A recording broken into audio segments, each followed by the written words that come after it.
The pounding on my door started at 2:47 a.m., violent and desperate fists hammering against wood like someone was trying to break through to salvation. I jolted awake from the kind of half-sleep that had become normal over the past 3 years, my heart racing before my brain could catch up to identify the sound. Bang. Bang. Bang. Sarah. Sarah, open this door right now. My mother's voice shrill and cracking, nothing like the cool, controlled tone I'd known my entire life. I know you're in there. Open up. I sat frozen in my bed, staring at the door of my small apartment as if I could see through it. Outside my window, the ocean crashed against the shore indifferent. Inside, my mother was falling apart in my hallway, and I felt absolutely nothing. Please, the word came out as a sob. Eleanor Mitchell, who'd never begged for anything in her 68 years, was begging now. Please, Sarah. They've taken everything. Your father's in prison. The house is gone. I have nowhere else to go. Please. I stood slowly, my bare feet silent on the cold floor. I walked to the door but didn't open it. Instead, I pressed my palm against the wood, feeling it shudder with each impact of her fists. I know what you did, she said, her voice dropping to something more dangerous. I know you gave them that journal. You destroyed us. Your own family. Your own father. How could you?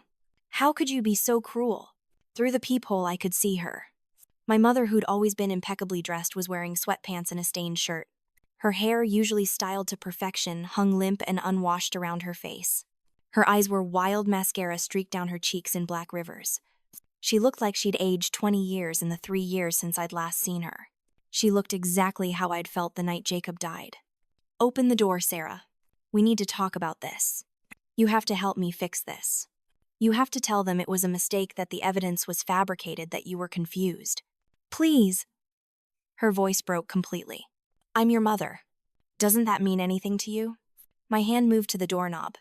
Not to open it, just to feel the cold metal under my palm, to ground myself in this moment. This moment I'd been waiting for, planning for, dreaming about in the darkest hours of the night when grief threatened to swallow me whole. I can't live like this, she continued, and now she was crying openly, her forehead pressed against my door.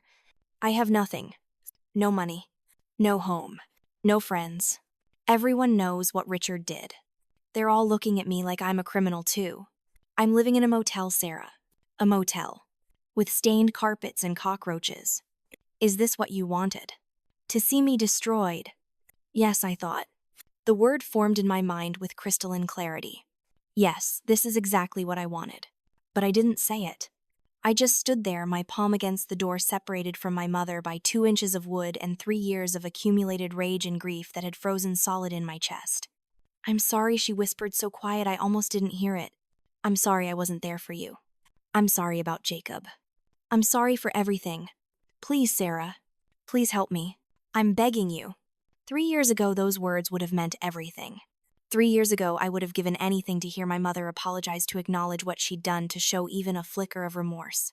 But now, standing in my dark apartment at 3 a.m, listening to her break down on my doorstep, I felt nothing but that cold, patient satisfaction that had been growing inside me since the night they walked away from me in that hospital hallway.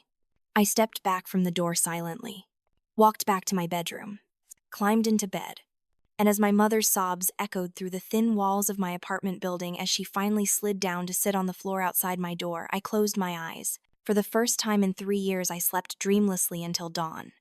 When I woke up, she was gone. Just a smudge of mascara on my doorframe and a crumpled tissue on the floor as evidence she'd ever been there at all. Before we go any further, if you're finding this story resonating with you, if you've ever felt invisible in your own family, please hit that like button. Subscribe to hear more stories of survival and strength. And drop a comment below. Tell me, have you ever had to choose between family loyalty and your own sanity? I read every single one. But let me take you back. Let me tell you how a woman who once begged for her mother's embrace became the architect of her family's destruction. Let me tell you about the coldest revenge I ever served and why I'd do it all over again. It started on a Tuesday. Or maybe it had been starting my whole life and I just finally opened my eyes on a Tuesday. The Tuesday my son died. But to really understand that Tuesday, you need to know about the 3 years that led up to it. 3 years of watching Jacob fight a battle no 7-year-old should ever have to face. 3 years of hospital rooms and chemotherapy and late-night prayers to a God I wasn't sure was listening. 3 years of my son losing pieces of himself while I desperately tried to hold us both together with nothing but hope and determination. Jacob was diagnosed with acute lymphoblastic leukemia 3 months after his 4th birthday. I remember the doctor's words the way they seemed to echo in that sterile consultation room, bouncing off white walls that suddenly felt like they were closing in. Childhood leukemia has a high survival rate, she'd said, trying to be encouraging. With aggressive treatment, many children go into complete remission. Many, not all. That word, many, haunted me for the next 3 years. I called my parents that same day, my hands shaking so badly I could barely hold the phone. My mother answered on the 4th ring. "Sarah, I'm in the middle of a luncheon. Can this wait?" "Jacob has cancer," I said, and even now, years later, I can still hear how my voice cracked on that word. Cancer. It felt too big, too impossible, too cruel for my baby boy. There was a pause. Then my mother said, "Oh, well, that's unfortunate. Have you spoken to his doctors about the prognosis?" Unfortunate. As if I'd told her about a fender bender or a missed job opportunity. Not that her only grandchild was facing a disease that could kill him. "Mom, I need help. The treatment is going to be expensive, and I'm going to have to cut back my hours to be with him during chemo, and I can't do this alone." Another pause. Longer this time. "Sarah, your father and I have given you quite a lot over the years. We paid for that apartment deposit when you moved out. We've sent birthday money. At some point you have to learn to stand on your own 2 feet. I should have known then. Should have recognized that moment as the sign it was. But I was desperate, and desperate people cling to hope even when it's wrapped in cruelty. This is different," I pleaded. "This is Jacob, your grandson. He's 4 years old, Mom. He doesn't understand why he has to be sick, why the medicine makes him throw up, why he's losing his hair. I'm trying to be strong for him, but I'm terrified, and I just need someone to tell me it's going to be okay." "Well, is it going to be okay? What did the doctors say?" "They said we have to start treatment immediately. They said it's aggressive, but treatable. They said, then it sounds like you have a plan. I'm sure you'll manage, Sarah. You always do. Now I really must get back to my guests. We'll talk later." She hung up. Just like that. As if we'd been discussing weekend plans instead of my son's life. My father was even worse. When I called him at his office the next day, his secretary put me through reluctantly. "Sarah, I'm with a client." "What is it?" "Dad Jacob has leukemia. We need help." "Have you filed for state assistance?" "There are programs for this sort of thing." This sort of thing. My son's cancer was categorized as this sort of thing. I make too much to qualify for most programs, but not enough to cover what insurance won't pay. The treatment plan alone is going to cost thousands out of pocket, and that's not counting lost wages when I have to take him to appointments. "Perhaps you should have been more financially responsible over the years," he said, and I could hear papers shuffling in the background as if he was multitasking during this conversation about his dying grandson. "Eleanor and I have our own obligations. We can't be expected to bail you out every time life gets difficult. Every time. As if I'd made a habit of asking for help. As if wanting support while my child fought for his life was some kind of character flaw. I'm not asking you to bail me out. I'm asking you to help your grandson. To be there for him. For me. We'll send a check," he said finally. $500. Use it wisely, Sarah. And please don't make a habit of these calls.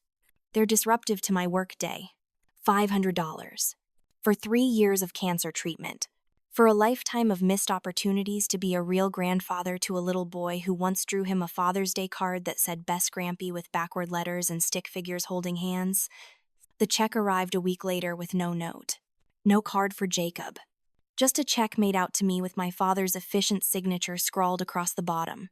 I used it to buy Jacob a Nintendo DS and some games, something to keep him occupied during the long hours of chemotherapy. At least the games brought him more joy than his grandparents ever had. Those 3 years were the hardest of my life, but they were also the most beautiful in a strange, painful way. Jacob was extraordinary. Even as his body betrayed him, his spirit stayed bright. He'd crack jokes with the nurses, share his snacks with other kids in the oncology ward, and tell me stories about the adventures he'd have when he was better. "When I'm done being sick, Mommy, can we go to Disney World?" he asked me one day, his bald head resting against my chest as we watched cartoons in his hospital bed. "Absolutely, baby. The minute you're cleared, we'll go. You can meet Mickey and ride all the rides and eat so much ice cream you get a tummy ache. Will Grandma and Grampy come too?" That question always gutted me. "Maybe, sweetheart. We'll see." The truth was, my parents came to visit exactly 3 times during those 3 years. 3 times in over 1,000 days. The first visit was 2 weeks after diagnosis, and they stayed for exactly 45 minutes. My mother spent most of it commenting on how the hospital was depressing and how she couldn't stand the smell. My father checked his watch every few minutes and answered phone calls from work without stepping out of the room. Jacob, even at 4, even sick and scared, tried so hard to impress them. He showed them his coloring books, told them about his favorite nurse, asked if they wanted to see the model airplane he was building with duct tape and popsicle sticks. They nodded politely, said generic things like, "That's nice, dear, and very creative," but I could see it in their eyes. They wanted to leave. They were counting the seconds until they could escape back to their comfortable, cancer-free life. The second visit was for Jacob's 5th birthday. I'd arranged a small party in the hospital playroom with a few other kids from the ward and their families. I'd made a cake from scratch in the hospital kitchen decorated with superheroes because Jacob was obsessed with anything that involved people being strong and brave and saving the world. My parents arrived 30 minutes late bearing a gift card to a toy store and excuses about traffic. They stayed for the cake, cutting smiled for exactly 3 photos, and left before the kids even opened presents. Jacob watched them go his little face, trying so hard to be mature about it, and then he looked up at me with those big eyes and asked, "Did I do something wrong, Mommy?" "No, baby. No. They're busy people. It's not about you." But he was 5, not stupid. He knew. Children always know when they're not wanted. The third visit was the day Jacob rang the bell. The day his oncologist declared him in remission after 2.5 years of treatment. It was supposed to be a celebration, a victory, a moment of pure joy. I'd called my parents, practically begging them to come to be part of this milestone. They came. They watched Jacob ring the ceremonial bell that signified the end of active treatment. They clapped politely. My mother even took a photo on her phone. But when Jacob ran to hug them, excited and proud and desperate for their approval, my father patted his head awkwardly and said, "Well done, young man. Now you can get back to normal." Except there was no normal. Not for us. Because remission isn't cure. It's a holding pattern, a waiting game, a constant undercurrent of fear that the monster might come back. And 6 months later it did. The relapse hit Jacob harder than the initial diagnosis. This time, his body was already weakened from years of poison pumped through his veins in the name of healing. This time, the doctors used words like secondary treatment protocol and reduced prognosis and "we'll do everything we can." This time, I didn't call my parents right away. I waited 3 weeks until we'd started the new treatment regimen, until I had a plan and a timeline and some illusion of control. When I finally called, my mother answered with her usual greeting, "Sarah, what is it?" "Jacob's cancer is back." Silence. Then I see. How serious? How serious? As if there were levels of childhood cancer that were acceptable versus unacceptable. "It's serious, Mom. Very serious. The doctors are trying a different protocol, but they're not making any promises. Well, we're certainly hoping for the best. Please keep us updated." That was it. No offer to visit. No words of comfort. Just a perfunctory acknowledgement and a request for updates, as if Jacob were a stock portfolio they were monitoring from a distance. I called my father separately, one last desperate attempt to reach some part of him that might still be human. "Dad, Jacob's cancer is back. It's bad this time. Really bad. I know you and Mom have never been very involved, but he's your grandson. He's 7 years old. If there was ever a time to step up to be grandparents to show him that he matters to you, this is it." My father cleared his throat. "Sarah, I understand you're emotional, but you need to be realistic. Your mother and I are not young people anymore. Hospitals are difficult for us. The situation is tragic, certainly, but we've never been the type of grandparents who hover. We've respected your independence in raising Jacob, and we expect you to continue managing this situation as you have been." Managing. As if my son's death sentence was a project that required better time management skills. "This isn't about respecting my independence," I said, and I could hear my voice rising, cracking, breaking.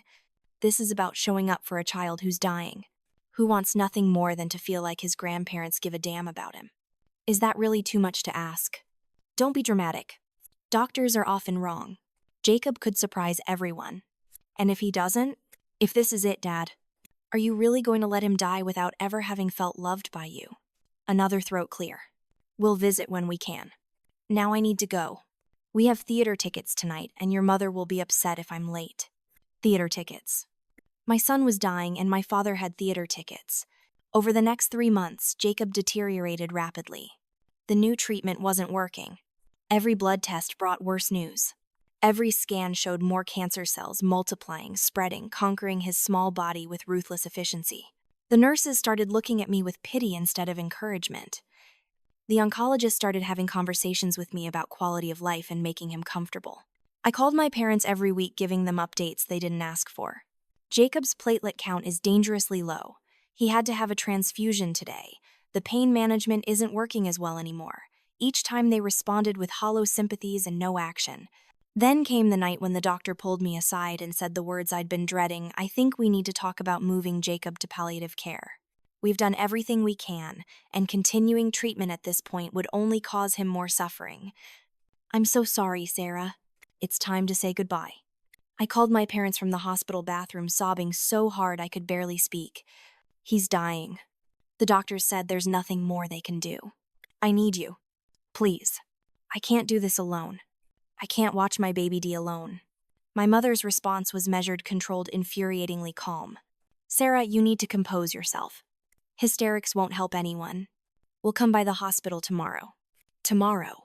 Mom, they're saying it could be days, maybe just hours. I need you now. Tomorrow, Sarah.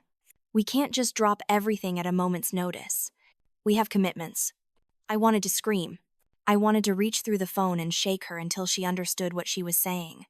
That her commitments were more important than her dying grandson. That whatever dinner plans or social obligations she had were more valuable than being present for the worst moment of her daughter's life. But I didn't scream. I just said, "Please don't wait too long," and hung up. They came the next evening. Not urgently, not frantically. They walked into that hospital like they were attending a mildly inconvenient business meeting.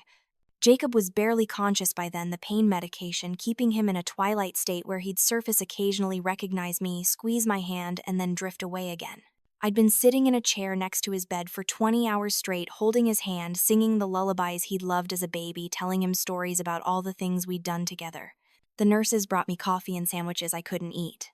The chaplain stopped by twice, offering prayers I couldn't accept. When my parents arrived, I stood up, my legs shaky from sitting so long. "He's been asking for you," I lied. Jacob hadn't been conscious enough to ask for anyone in hours, but I wanted to believe that some part of him wanted them there. My mother glanced at Jacob, at the monitors and IVs and the pallor of his skin, and I saw her wince. Not with grief, with discomfort, with the visceral reaction of someone confronted with something unpleasant they'd rather not see. "How long?" my father asked, not looking at Jacob, but at me as if I were a doctor delivering a diagnosis. "They don't know. Could be tonight. Could be a day or two." My father nodded. "We'll wait in the family lounge. There's no point in all of us crowding in here." I stared at him.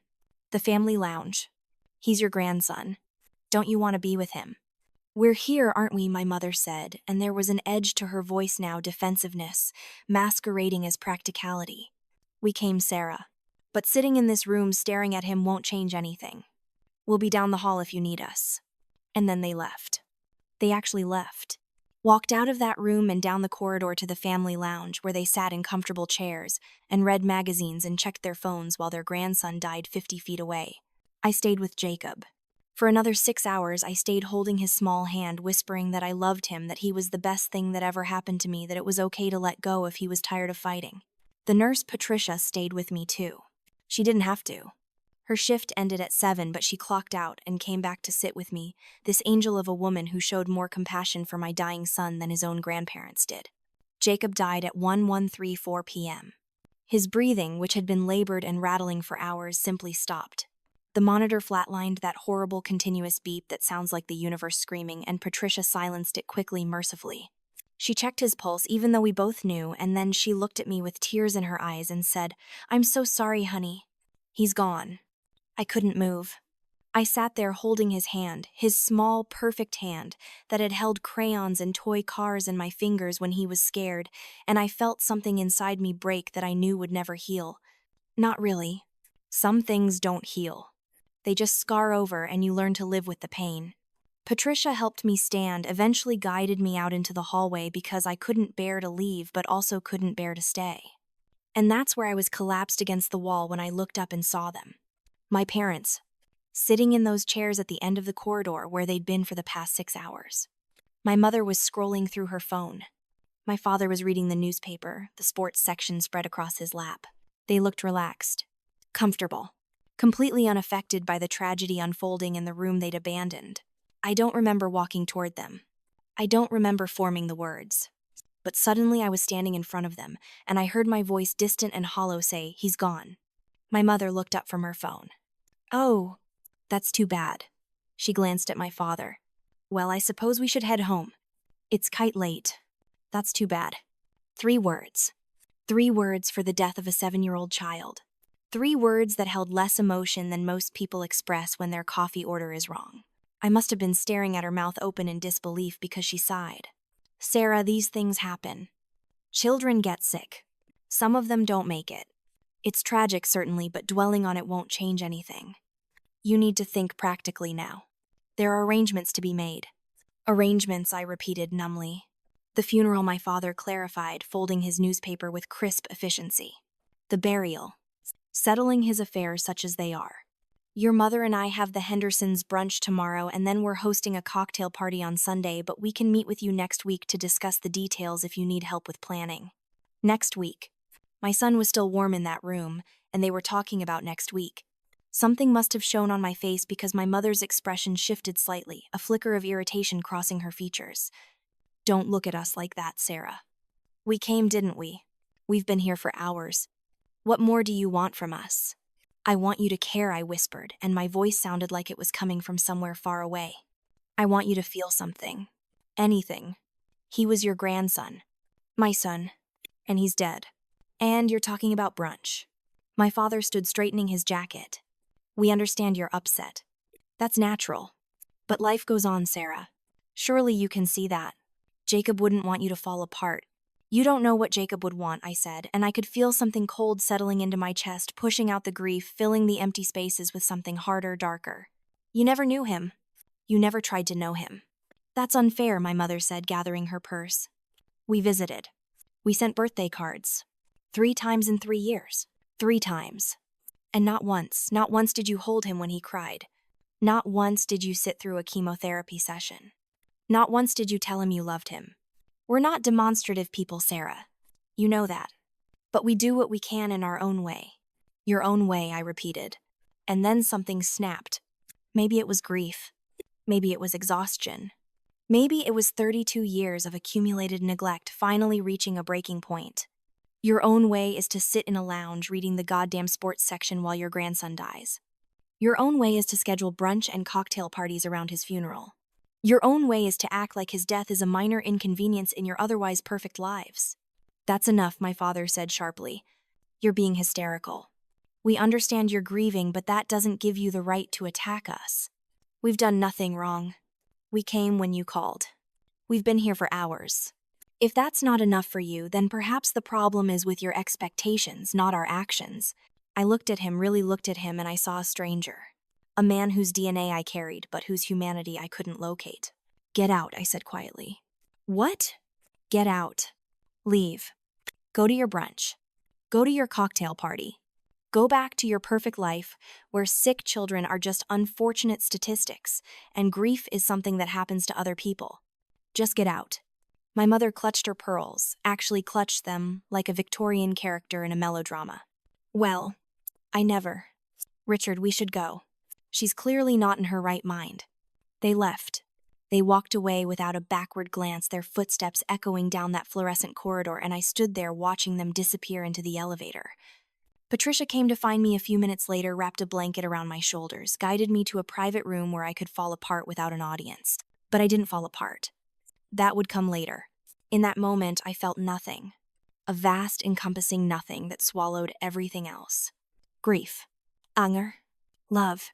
It all vanished into that void, leaving behind only a cold, crystalline clarity. They would never apologize. They would never acknowledge what they'd done. They would never wake up one morning and realize they'd failed their daughter and grandson in the most fundamental way possible. And if I wanted them to feel anything, to understand, anything, to carry even a fraction of the pain they'd caused, I would have to make it happen myself. The funeral was 5 days later. I arranged everything myself. A small service at Henderson Funeral Home where I worked, where my boss gave me the family discount and handled the logistics with gentle efficiency. I picked out a small white casket covered in drawings of dinosaurs and spaceships, things Jacob had loved. I wrote the eulogy myself because no one else knew him well enough to speak about his life. I sent my parents an invitation with the date, time, and location. They didn't RSVP. They didn't call. They didn't send flowers. On the day of the funeral, I stood in front of that tiny casket with a handful of people who'd actually loved Jacob, his favorite nurse Patricia, his teacher Mrs. Rodriguez, the parents of his hospital friends, and my parents' chairs remained empty. Lisa sent a text, "Sorry, can't make it. Kids have soccer," not an apology. Just a fact stated with the same emotional weight as announcing she'd forgotten to buy milk. I delivered the eulogy with a steady voice because I'd cried myself empty the night before. I talked about Jacob's bravery, his kindness, his dreams of being an astronaut or a superhero, or sometimes both at the same time. I talked about how he'd made me a better person, how he'd taught me what real strength looked like, how he'd faced death with more grace than most adults face minor inconveniences. And then I buried my son while his grandparents attended a garden party. The days after the funeral blurred together. I went back to work because I had no choice. Bills don't stop when your world ends. The apartment felt too big and too small at the same time. Jacob's room remained untouched, exactly as he'd left it before his final hospital admission. His homework half finished on the desk. His stuffed elephant mister. Trunk sitting on his pillow where I'd placed it every night before bed, even when Jacob wasn't there to hug it. I moved through those weeks like a ghost, arranging flowers for other people's loved ones, helping families plan funerals, watching them cry and support each other and do all the things my family hadn't done for me. Every wake was a reminder. Every funeral was a knife wound reopening. My parents called once 6 weeks after Jacob died. My mother. Her voice was brisk, businesslike. "Sarah, we need to discuss Jacob's medical bills. We've received some calls from collection agencies. Apparently you listed us as guarantors on some forms." I hadn't, but the audacity of opening a conversation about my dead son with a complaint about debt collection was so stunningly cruel that I couldn't even muster anger. Just that cold emptiness spreading wider. "I'll handle it. See that you do. And Sarah, perhaps it's time to move forward. Dwelling on this tragedy isn't healthy. You need to get back to living your life. Move forward. Get back to living." As if grief operated on a schedule, as if love could be filed away and forgotten like old tax documents. "Is that what you've done, Mom? Moved forward? Gone back to living?" "Well, yes. Life continues, Sarah. We have responsibilities, commitments. We can't put our lives on hold indefinitely because of one unfortunate event. One unfortunate event. My son's death reduced to the linguistic equivalent of a parking ticket." "Right. Of course. Well, I should let you go. I'm sure you have a dinner party or a charity auction or something equally important." She missed the sarcasm entirely. "As a matter of fact, we do. The annual hospital gala. Quite the event.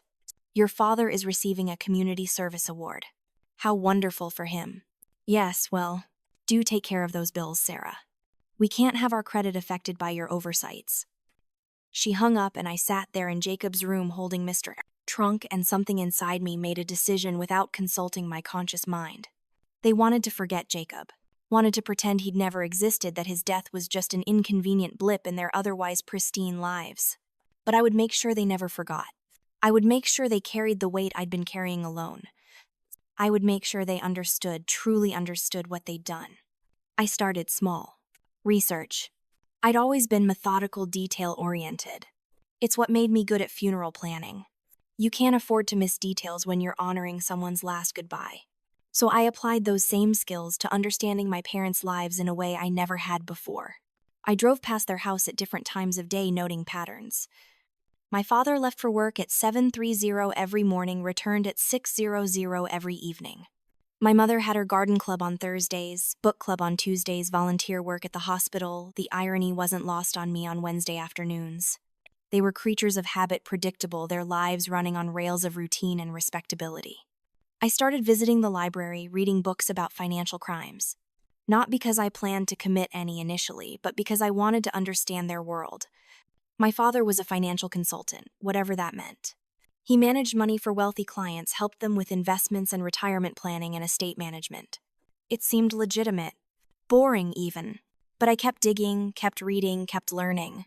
I discovered that financial consultants have a lot of trust placed in them. That elderly clients often give them power of attorney, trusting them to act in their best interests. That the line between financial guidance and financial exploitation can be razor thin. That people who seem respectable on the surface can hide monstrous behavior beneath. I wasn't looking for dirt. Not consciously. I just wanted to understand them, to see if there was something I'd missed, some explanation for why they were the way they were. Maybe if I understood them, I could let go of the hatred that was eating me alive from the inside out. Then 11 months and 3 weeks after Jacob died, my mother called again. Not with condolences. Not with an acknowledgement of the approaching anniversary of her grandson's death. She called because they needed something from me. "Sarah, your father has pneumonia. He's quite ill. We need someone to stay with us for a few weeks while he recovers." "You're not working full-time at that funeral home, are you?" I was working full-time, actually. Plus overtime to pay off the mountain of medical debt that haunted my mailbox. But that wasn't the point. "You want me to come stay with you?" "Well, yes. We'd hire someone, but you know how your father is about strangers in the house. And your family. It seems appropriate." Appropriate. Not caring. Not loving. Appropriate. A transactional obligation being called in. "When would you need me?" "Monday would be ideal. He's being discharged from the hospital tomorrow, and the doctor says he'll need assistance for at least 2 weeks. You can stay in the guest room." No, please. No acknowledgement of what she was asking. No recognition that maybe, just maybe, I might not want to spend 2 weeks taking care of people who'd abandoned me in my darkest hour. Just an assumption of my availability and compliance. I should have said no. Every rational part of my brain screamed at me to refuse to protect myself, to maintain the boundaries they'd violated so thoroughly. But that cold, calculating part of me, the part that had been planning and researching and watching, saw an opportunity. "Okay," I said. "I'll be there Monday." I arrived at their house at 9 in the morning, a small duffel bag of clothes and toiletries in hand. My mother answered the door in her usual pristine outfit, not a hair out of place despite supposedly caring for a sick husband. "Finally. He's been asking for his medication all morning, but I can't possibly manage all these pills and schedules. It's absolutely overwhelming. No hello. No thank you for coming. Just immediate delegation of responsibility." My father was in bed looking pale and weak, but not nearly as ill as my mother had made him sound. Pneumonia, yes, but treated early, managed with antibiotics and rest. He'd be fine in a week. "Sarah," he said when I entered the master bedroom. "Good of you to come." Good of me. Not thank you. Not I appreciate it. Good of me, as if I'd done them a favor by showing up to care for him while he recovered from a minor illness barely a year after they'd abandoned me while my son died. I played the role perfectly. Dutiful daughter. I cooked their meals, brought my father his medication on schedule, kept the house clean, ran errands. My mother treated me like hired help, giving orders and criticizing execution. "The roast is overdone. You missed a spot dusting the mantel." That's not how I organized the linen closet. I smiled. I nodded. I apologized for imperfections. And every night after they'd gone to bed, I explored. Not obviously. Not carelessly. Just small investigations. A drawer opened here. A filing cabinet checked there. The computer in my father's study left unlocked because he assumed I'd be too respectful to snoop. I wasn't looking for anything specific. Just looking. Just learning. Just feeding that cold curiosity about who these people really were beneath their masks of respectability. On day 9, I found it. My father was napping the pneumonia, still making him tired in the afternoons. My mother was at her weekly charity luncheon where she probably told her friends what a burden it was to have a sick husband and an incompetent daughter. I was supposed to be grocery shopping, but I'd finished early. I went into my father's study ostensibly to dust and vacuum as my mother had requested. But once I was alone in that room, surrounded by leather-bound books and mahogany furniture and all the trappings of success, I opened his desk drawer. The one he usually kept locked but had left open because he'd needed something from it earlier and hadn't secured it properly in his medicated fog. Inside was a leather journal. Old-worn, the kind of thing you'd expect to find family memories or philosophical reflections in. I almost didn't open it. Almost respected his privacy. But something made me pick it up, flip to the first page, and start reading. It wasn't a diary. It was a ledger. A meticulous record of financial transactions dating back 15 years. Names I didn't recognize paired with dollar amounts and dates. Mrs. Dorothy Williams' initial investment $150,000 returned $8,000 annually, actually invested $0. Mr. Robert Chen, initial investment $275,000, promised 12% annual return paid from subsequent investors.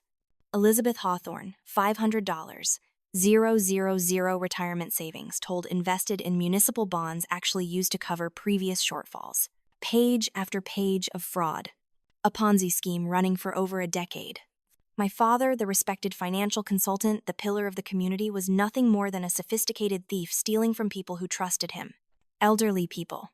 Widows. Retirees who'd worked their entire lives to save money that my father systematically stole while promising them security. I felt sick. Not surprised somehow, but sick. Of course they were this kind of people. Of course, beneath the veneer of respectability was rot. But then I reached the end of the journal. The last pages. And that's where I found the personal notes. Observations and thoughts mixed in with the financial crimes. In one section dated 3 years ago, right around the time of Jacob's diagnosis, Sarah continues to be a disappointment. Her constant neediness regarding the boy's illness is exhausting. Eleanor and I have decided to maintain minimal contact. The child's medical expenses are not our responsibility. Sarah made her choices: single motherhood, mediocre career, and must live with consequences. The boy is a drain on resources better allocated elsewhere. If he succumbs to his illness, it will actually resolve several issues. Sarah will have no leverage to request financial support, and we can comfortably reduce contact to holidays only. The funeral expenses will be her problem. Consider it a final lesson in self-sufficiency. I read that paragraph 3 times. 4 times. 5 times. Trying to make the words mean something other than what they said. But there was no other interpretation. My father had viewed Jacob's death as a convenience. A problem solving itself. My son's life had been worth less to him than the mild annoyance of my phone calls asking for help. I didn't cry. Didn't scream. Didn't even feel shock. Just that cold certainty crystallizing further, hardening into something unbreakable and sharp. I pulled out my phone and photographed every single page of that journal. Every name. Every amount. Every transaction. Every cruel notation. It took 45 minutes, and I was meticulous, making sure each photo was clear and readable. Then I put the journal back exactly where I'd found it, locked the drawer with the spare key I'd found in my father's desk organizer, and went downstairs to start dinner as if nothing had happened. That night, my mother commented that the chicken was too dry. I apologized and said I'd do better tomorrow. My father asked me to adjust his pillows and bring him more water. I complied with a smile. They had no idea. No idea that I now held the power to destroy everything they'd built. No idea that their perfect life was balanced on a knife edge, and I was the one holding the blade. I stayed the full 2 weeks playing my role flawlessly. When I left, my mother actually thanked me in her way. Well, you were more useful than I expected. Perhaps you're finally learning some responsibility. I smiled. I learned a lot, Mom. More than you know. She didn't catch the double meaning. They never did. Back in my apartment, I spent 3 days organizing the evidence. I created a spreadsheet matching each victim's name with their losses, cross-referencing against my father's notes. I researched each person, finding current addresses through public records and social media. Some had dyed their obituaries, mentioning financial difficulties in later years without knowing the real cause. That made me work faster, more determined. I drafted 37 individual letters, each one personalized, including specific details from my father's journal about their case. Note: inflammatory, not emotional, just factual. You were defrauded by Richard Mitchell of Mitchell Financial Consulting. Enclosed is proof of transactions and communications from his personal records. The statute of limitations may not have expired. Seek legal counsel. I included relevant pages from the journal showing their specific transactions and my father's notes about how he deceived them. I printed everything on plain paper from a library printer, addressed the envelopes carefully, and bought stamps from different post offices across 3 counties. Then, on a Tuesday exactly 1 year after Jacob died, I mailed them all. And I waited. The first police visit came on Friday. I wasn't there to see it, but I drove past the house that evening and saw the squad car parked outside. I felt nothing. No triumph. No guilt. Just that cold satisfaction of a plan moving forward. By Monday, there were news vans. My phone started buzzing with calls from my mother that I didn't answer. By Wednesday, the story broke in the local paper, prominent financial advisor under investigation for fraud. By Friday, the FBI had joined the investigation. My mother showed up at my apartment on Saturday morning. I'd been expecting it. Actually, I was surprised it took her that long. She looked devastated, a word I'd never associated with Eleanor Mitchell before. Her hair was unwashed. She was wearing the same outfit I'd seen her in 2 days ago through the news footage of her leaving the courthouse. She'd aged a decade in a week. She didn't knock politely. She pounded on my door until I opened it, and then she pushed past me into my small living room, spinning to face me with wild eyes. "What did you do?" "What did you do, Sarah?" I closed the door, calmly leaned against it. "I don't know what you mean, Mom." "Don't play stupid. The police, they have evidence. They have Richard's private journal. They have records we thought were secure. They know everything." Her voice cracked. "How did they get that information? Who would have access to Richard's study, to his locked desk, to his personal files?" I couldn't say. Maybe he wasn't as careful as he thought. She stepped closer, and I could see the desperation in her eyes. Not remorse. Not guilt for what my father had done. Just fear for herself. "They're talking about 30 years in prison, Sarah. 30 years. They've frozen all our accounts. Everything. The house, the cars, the investments, all of it. We have nothing. Nothing. And they're saying we might have to pay restitution to the victims. We'll lose everything we've worked for." "Worked for," I repeated softly. "Is that what you call it?" "Stealing from elderly people. Ruining the lives of retirees who trusted him. That's business," she snapped. "You wouldn't understand. Your father provided for this family. He gave us a good life. Those people made bad investments. That's the risk they took. Mom, he stole from them. He didn't invest their money. He took it and used it to fund your country club memberships and your luxury cars and your garden parties. He stole it. He's a thief. And you're a vindictive bitch who destroyed her own family out of spite." There it was. The truth beneath the desperation. "My family," I said quietly, "was destroyed a long time ago. You made sure of that. The night Jacob died, remember? When you walked away from me, walked away from your dying grandson because his suffering was inconvenient to your social calendar. That's ancient history." "No, Mom. It's current reality. It's who you are. It's who you've always been. And now finally the world gets to see it too." She grabbed my arm hard enough to bruise. "Please, Sarah. Whatever I did, whatever your father did, we can work it out. But you have to tell the police you made a mistake. That the evidence is fabricated. That you were grief-stricken and not thinking clearly. We can fix this." I looked down at her hand on my arm, then back up at her face. "Remember when I begged you to stay at the hospital?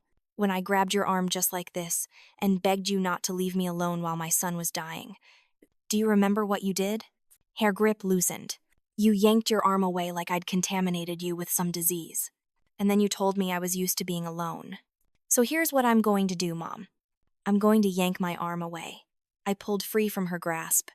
"And I'm going to tell you that you're going to be just fine. Because you'll get used to being alone. You've had plenty of practice making other people feel that way." She stared at me, and I watched realization finally dawn. Not regret for her actions. Just understanding that she'd underestimated me. That the pathetic, needy daughter she'd dismissed was the architect of her destruction. "You're a monster," she whispered. "No, Mom. I'm your daughter. I learned from the best."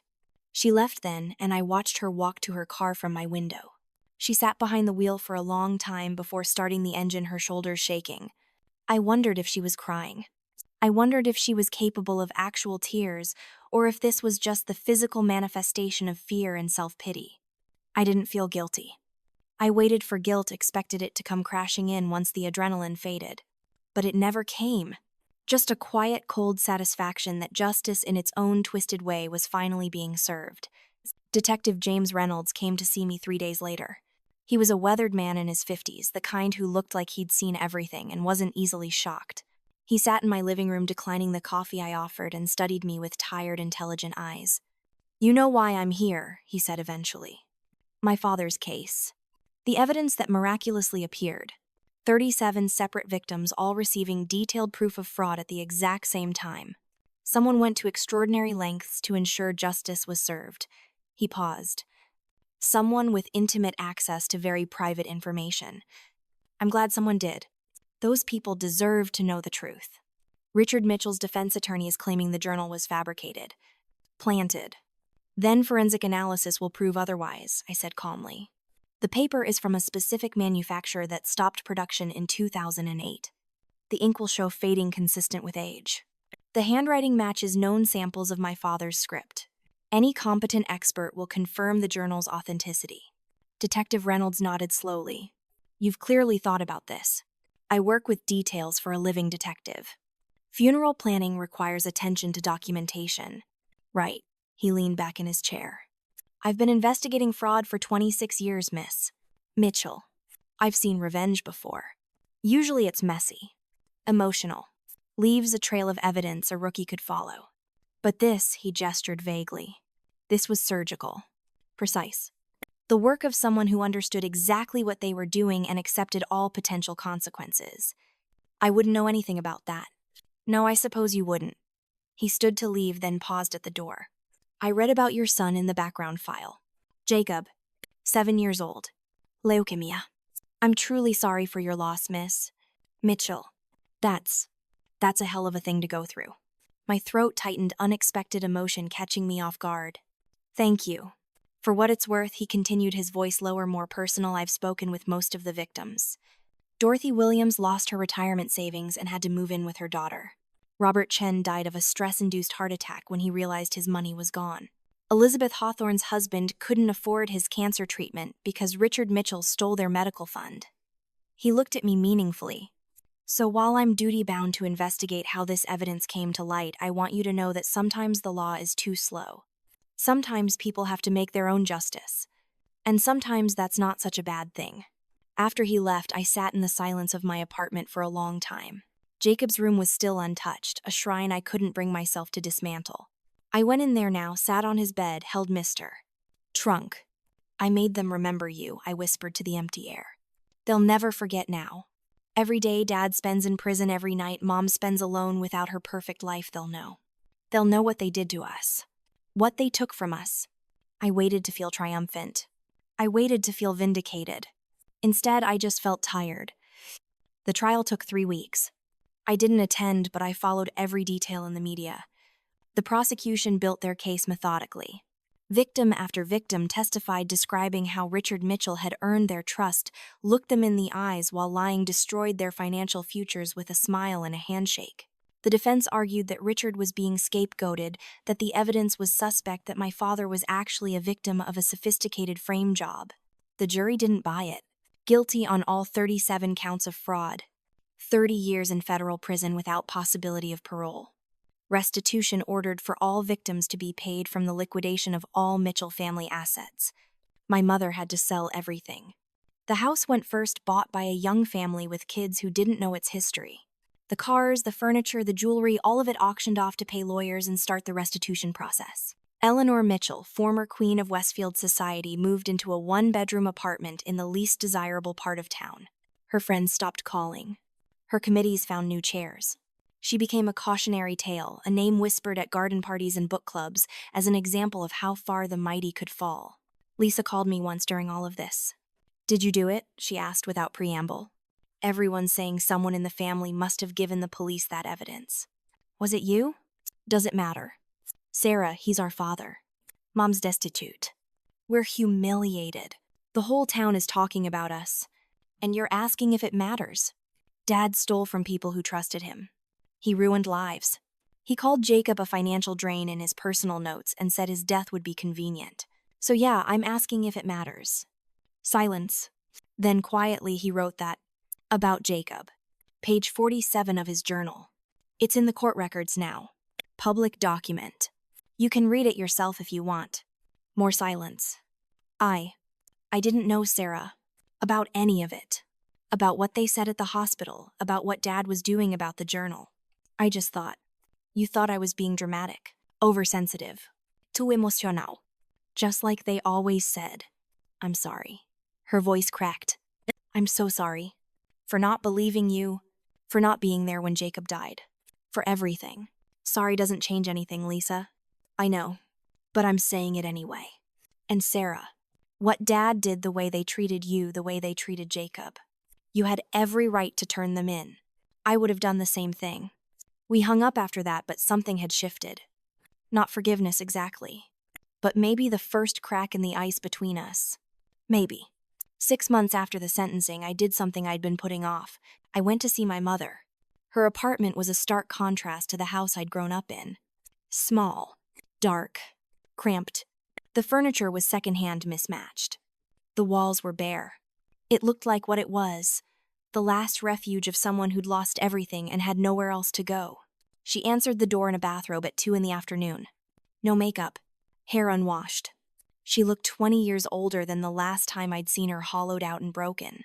"What do you want?" she asked, voice flat. "I wanted to see if you were okay." She laughed, but it came out as more of a bark. "Okay. You destroy my life and then ask if I'm okay. What kind of sick joke is this? Can I come in?" She stepped aside wordlessly, and I entered the dim apartment. It smelled stale, like despair and resignation. There were unpaid bills scattered across a small table, notices about shut-off utilities and past due rent. The restitution payments take everything, she said, following my gaze. Social Security barely covers food. I'm 68 years old, Sarah. Too old to work. Too disgraced to rely on friends. I'm living in poverty because of what you did. Because of what Dad did, I corrected. And what you enabled? And what you both chose when you decided other people's suffering didn't matter as long as you were comfortable. It was just business. No, Mom. It was theft. It was cruelty. It was the same contempt for other people that made you walk away from your dying grandson. You don't value human life unless it serves you somehow. And now you're experiencing what all those people you and Dad victimized experienced. Loss. Isolation. The realization that no one's coming to save you. She sank into a threadbare armchair, and I noticed how thin she'd gotten. "Is that why you came? To gloat? To see me suffer?" I sat across from her on a small, sagging couch. "I came because I needed to see it with my own eyes. Needed to know if destroying you would make me feel better. And does it?" I thought about that. Really thought about it. "No," I said finally. "It doesn't make me feel better. But it doesn't make me feel worse either. It just is. You and Dad hurt me my entire life. You abandoned me when I needed you most. You dismissed my son's death like it was a minor inconvenience. And now you're facing consequences for your actions. That's not revenge. That's just justice finally catching up." "Justice," she repeated bitterly. "You destroyed your family for justice. You destroyed this family long before I did anything. The night Jacob died, that was you. When you walked away from me in that hospital hallway, when you chose your comfort over your daughter's agony, when you let your grandson die surrounded by strangers instead of family, that's when you destroyed us. I just made sure the outside matched the inside." For the first time since I'd arrived, she really looked at me. And I saw something in her eyes I'd never seen before. Not love. Not even real remorse. But something close to understanding. "I was afraid," she whispered. "When Jacob was dying, I was so afraid. I didn't know how to process it, how to face it. So I just didn't. I pretended it wasn't happening. Pretended you weren't my daughter so I wouldn't have to feel your pain." "You were a coward," I said simply. "And cowardice has consequences. Will you ever forgive me?" I stood to leave. "I don't know, Mom. Maybe someday when I've processed everything, when I've healed from all the damage you caused. But right now all I know is that I needed you when I was drowning and you handed me stones instead of a rope. So now when you're drowning, I'm going to do exactly what you taught me to do. I'm going to walk away." I left her there in that dark little apartment and didn't look back. As I drove away, I waited for guilt to come. Waited for regret. Waited for some sign that I'd gone too far, become too cruel, lost too much of myself in the pursuit of revenge. But all I felt was a quiet, hollow peace. 3 months later, I moved to a small coastal town called Haven Harbor. It was a few hours from my old life, far enough to feel like a fresh start, but close enough that I wasn't running away. I got a job at a flower shop near the harbor, a quaint little place called Petals and Waves, run by a kind woman named Margaret, who didn't ask too many questions about my past. The smell of salt air mixed with roses became my new normal. The sound of seagulls and waves replaced the oppressive silence of my old life. I lived in a small apartment above the shop, with a view of the water and sunsets that Jacob would have loved. Lisa reached out regularly, now trying to rebuild a relationship we'd never really had. We met for coffee, sometimes awkward conversations where we tried to learn who the other person actually was beneath the roles our parents had assigned us. She was different than I remembered. Gentler. More willing to acknowledge the toxicity of our upbringing now that she wasn't benefiting from maintaining the family mythology. "I've been in therapy," she told me one afternoon, stirring her latte with focus that suggested she was nervous. "Trying to understand why I didn't see what was happening. Why I didn't stand up for you. The therapist says I was practicing self-preservation, but it feels more like I was just being a bad sister." "You were both," I said, not unkindly. "People can be multiple things at once. Can you forgive me? Eventually, I mean, I'm not asking for it now. I know I don't deserve it, but maybe someday." "Maybe," I said, and I meant it. Forgiveness wasn't something I could promise, but the door wasn't completely closed either. That was something. Detective Reynolds visited me one final time about a year after I'd moved to Haven Harbor. He showed up at the flower shop on a Tuesday morning looking more relaxed than I'd ever seen him. "Just wanted to check in," he said, browsing the flower arrangements with casual interest. "See how you're settling in." "I'm good," I said, and I was surprised to realize it was true. "This is a good place for a fresh start." "It seems like it." He picked up a bouquet of white lilies, studied them thoughtfully. "You know all the victims have been paid their restitution now. Not all of it, probably won't be all of it for years, but enough that they're stable again. Dorothy Williams sent a thank you card to the station. Said whoever gave us that evidence saved her life. She'd been contemplating suicide before the case broke." My throat tightened. I'd never thought about that angle. Never considered that exposing my father might save lives in addition to ruining his. "I'm glad she's okay." "Me too." He set the bouquet down carefully. "I also wanted you to know that we closed the investigation into the source of the evidence. No charges will be filed for the journal's disclosure. Whoever provided it, well, they acted in the interest of justice. That's all that matters." "Thank you, Detective. James." "Call me James." He smiled slightly. "And thank you for whatever you didn't do." After he left, I stood in the shop surrounded by flowers and sunlight, and I let myself think about Jacob. Really think about him. Not just the loss, but the joy. His laugh. The way he'd curl up in my lap during storms because he pretended he wasn't scared but always held my hand tighter when the thunder came. The way he'd bring me drawings from school, each one a masterpiece in his eyes, demanding they be hung on the refrigerator with museum-level respect. He'd been the best thing in my life. The purest thing. And my parents had treated him like he didn't matter. Like his death was a convenience. Like his existence was a burden. But I'd made them remember. In their own twisted way, they'd never forget now. Every day of my father's prison sentence was a reminder. Every night my mother spent alone in that shabby apartment was an echo of the loneliness she'd left me with. They would carry the weight of their actions for the rest of their lives, just as I would carry Jacob's memory for the rest of mine. On the second anniversary of Jacob's death, I walked down to the beach at sunset. I carried a single white lily, his favorite flower. The sky was painted in shades of orange and purple and gold colors that Jacob had called God's goodnight painting. I sat in the sand waves lapping at my bare feet, and I talked to him the way I used to when he was alive. "I made them remember you, baby. I made them feel what they did to us. I know you'd probably tell me that wasn't the right thing to do. You were always kinder than me, even at 7. You believed people were good until they proved otherwise. But I couldn't let it go. I couldn't let them pretend you never mattered." The sun dipped below the horizon and I placed the lily in the sand. I sat there until the sky faded to darkness, until the first stars appeared, until the cold forced me to move. Walking back to my apartment, my phone buzzed. A text from Lisa. "Thinking about Jacob today. Would you be willing to meet this weekend? I'd like to tell you about some memories I have of him. Small things, but I thought you might like to hear them." I stared at the message for a long moment. Trust didn't come easily anymore, but neither did hope, and yet here it was, stubborn and persistent. "Yes," I typed back. "I'd like that." It wasn't forgiveness. Not yet. But it was a door left slightly ajar. 3 weeks later, on a cloudy Wednesday morning, Margaret asked me if I'd be willing to do the flowers for a funeral. The deceased was a 7-year-old boy who died in a car accident. The family was devastated, the parents barely holding themselves together. I almost said no. Almost told Margaret I couldn't, that it was too close to home, too painful. But then I thought about Patricia, the nurse who'd stayed with me when she didn't have to. About the small kindnesses from strangers that had kept me breathing in those darkest days. about how much I'd needed someone to see me, to acknowledge my pain, to treat my son's life as something that mattered. "I'll do it," I said. The funeral was small and heartbreaking.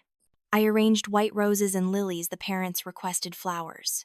I watched them cry over their son's casket, watched them hold each other up, watched a community gather around them to share their grief.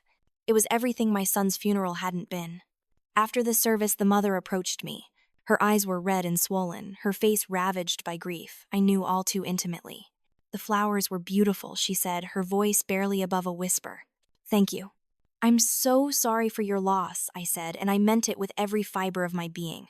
She nodded, tears spilling over again. "Did you? Do you have children?" "I had a son," I said carefully. "He died 2 years ago. He was 7. Leukemia." She grabbed my hand, held it tight. "Then you know. You know what this feels like. How am I supposed to survive this?" I squeezed her hand back. "One breath at a time. One moment at a time. Some days you won't want to. Some days you'll barely make it through. But you will. I don't know how, but you will. How did you do it? How did you keep going?" I thought about that. About the rage and the planning and the cold satisfaction of watching my parents' world collapse. About the emptiness that had lived in my chest for so long. About the slow, painful process of finding something resembling peace. "I found a purpose," I said finally. Something to channel all that grief and anger into. Something that made me feel like I still had control when everything else was chaos. "What was it?" I looked at her, this broken mother holding my hand like a lifeline, and I made a choice. I held people accountable. People who'd hurt me, who'd made my grief worse. I made sure they understood what they'd taken from me. She nodded slowly. "Did it help?" "Yes," I said honestly, but not in the way I expected. It didn't make me happy. It didn't bring my son back. But it gave me a reason to get up every morning. And eventually that was enough. We talked for a few more minutes before her husband came to collect her to take her home to begin the impossible process of learning to live in a world without their child. As I watched them go, I realized something. I'd spent 2 years focused on revenge, on making my parents pay, on balancing some cosmic scale of justice. But in doing so, I'd missed something crucial. Jacob wouldn't have wanted this. Not the revenge. Not the destruction. He'd been pure in a way I'd never been, full of forgiveness and optimism even when the world was cruel to him. He'd loved his grandparents despite their neglect, always hoping they'd show up, always believing they'd change. But Jacob was gone. And I wasn't him. I was a woman who'd been broken and had rebuilt herself into something harder, colder, more capable of cruelty. I'd made choices he wouldn't have made. Hurt people he would have forgiven. Become someone he might not have recognized. And I had to be okay with that. Because I'd survived. Because I'd refused to let them destroy me completely. Because I'd fought back the only way I knew how. That night, back in my apartment, I did something I'd been avoiding for 2 years. I boxed up Jacob's room. Not to forget him. Not to move on as my mother had suggested. But to carry him with me in a different way. I kept his favorite drawings, Trunk the baseball glove we'd been using to practice with before he got too sick. The rest I donated to the children's hospital where he'd spent so much time hoping some other scared kid might find comfort in toys that had once belonged to a brave little boy. It felt like letting go and holding on at the same time. Months passed. Seasons changed. Life in Haven Harbor became my new normal. I made friends with other shopkeepers, joined a local book club, started taking long walks on the beach every evening. I wasn't happy exactly. That felt like too big a word for the quiet contentment I'd found. But I wasn't drowning anymore either. My mother called once about 18 months after I'd moved away. I almost didn't answer, but curiosity got the better of me. "Sarah," she said, and her voice was so small, so unlike the Eleanor Mitchell I'd known my entire life. "I wanted you to know that I'm moving. To Arizona. Lisa's husband got me into a senior community there. It's nice. Small but nice." "That's good, Mom. I'm glad you'll be near Lisa." Silence. "Then I've been thinking a lot. About everything. About Jacob, about that night at the hospital, about all the ways I failed you. My therapist. I'm seeing a therapist now, court-mandated, but actually helpful. She's helped me understand some things." I waited. "I was afraid," she continued. "My whole life I was afraid of feeling too much, of losing control, of being vulnerable. So I built walls and pretended they were boundaries. I confused coldness with strength. And I taught you and Lisa that love was conditional, that emotions were weakness, that people were only valuable if they served a purpose. Yes, I said. You did. I can't undo it. I can't take back the pain I caused or make up for the times I wasn't there. And I know I don't deserve forgiveness. But I wanted you to know that I see it now. I see what I did. I see what I took from you. And I'm sorry. I'm so sorry, Sarah. I closed my eyes, leaning against my apartment window, looking out at the ocean. This was what I'd wanted, wasn't it? An apology. An acknowledgement. Some sign that they finally understood. So why did it feel so empty? Thank you for saying that, I said finally. I believe you mean it. But Mom, sorry doesn't fix anything. It doesn't bring Jacob back. It doesn't heal the damage. It's just a word. I know. But maybe. I paused, surprised by what I was about to say. Maybe it's a start. I don't know if I can forgive you. I don't know if we'll ever have a real relationship. But I'm not going to keep punishing you either. You're living with the consequences of your actions. So am I. Maybe that's enough. Thank you, she whispered. That's more grace than I deserve. Probably I agreed. But I'm not doing it for you. I'm doing it for me. Because holding on to all this anger, this need for revenge, it's exhausting. And I'm tired, Mom. I'm just tired of it all. We hung up soon after, and I sat in the gathering darkness of my apartment feeling something shift inside me. Not forgiveness. Not even healing, really.